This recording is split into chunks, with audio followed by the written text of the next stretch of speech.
In a way, she had almost forgotten her name. But not quite. Few people called her by it anyway. In fact, not many people even bothered to talk to her. The little girl sat in her usual corner, huddled up nice and tight to herself. Most would say she had brought this distance from human contact herself with her bizarre behavior. But still, she remained silent. She slept from 3 a.m. until 10 a.m., precisely waking up and falling asleep at those specific times. Normally, they sent the kids to bed then and woke them at 8, but the caretakers literally couldn't wake her up until 10.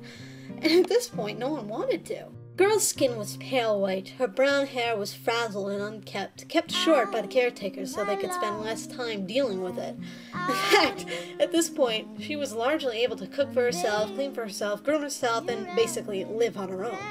She wore torn black fingerless gloves. Her shirt and pants were rags with a few holes, the best the caretakers could afford for anybody, not just her.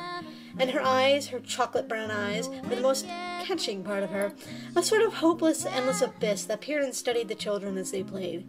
An inviting glance was what she was aiming for, but her cold merely shunned away the others. She reached her hand out, trembling, for one of the toy blocks and picked it up. She looked at it carefully. The side facing her of the 6 had the number 4 upon it. She turned the block to this other side, finding the letter T. Placing the block T side up in front of her, the 9-year-old reached for another one.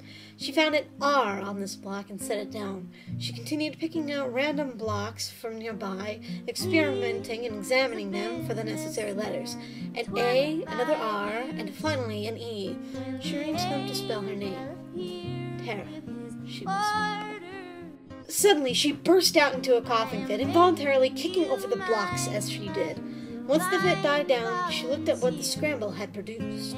The result was K-A-F-F-E, which she then sounded out, Casey, and then rearranged to asks. Once again, she coughed a little. A bit of snot and blood hit one of the blocks. She reached her hand for that block, but saw them all go flying as one of the boys kicked the blocks over, laughing. Compulsively, she looked at what had been spelled from the scramble. 4-N-E-K-8.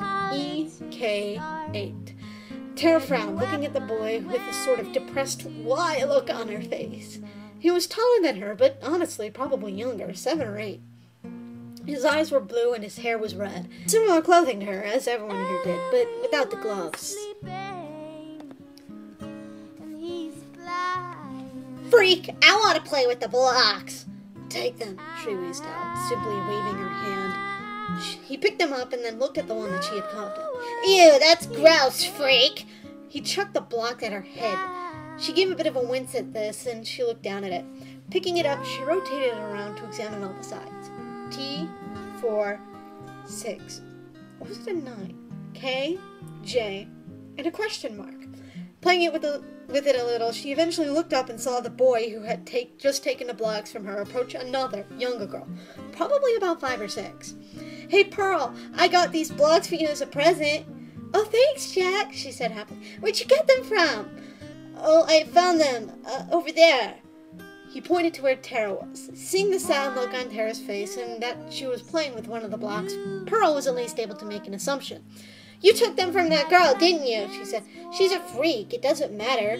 Shut up. I don't want a gift you stole. She dropped them on the floor and then went over to the helpless girl. The boy growled as this happened and just ran out of the room. The little girl walked up to Tara. She held out her hand and, eyes wide, Tara took it. Thank you, she said. It's nothing, Pearl assured. What's your name? Tara. I'm Pearl. It's nice to meet you.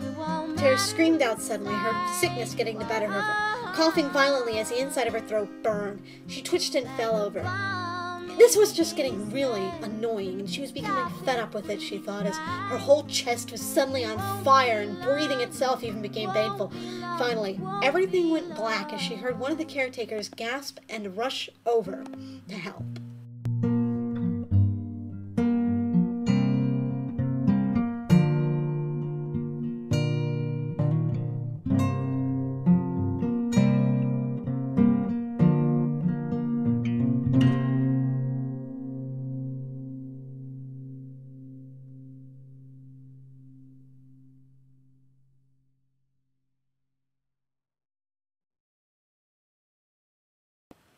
Oh, God, what the fuck is going on here? I'm on a goddamn sinful interviews. How the hell did that happen? I didn't go to this sinful... Do I have to start this thing over again? Bloody hell.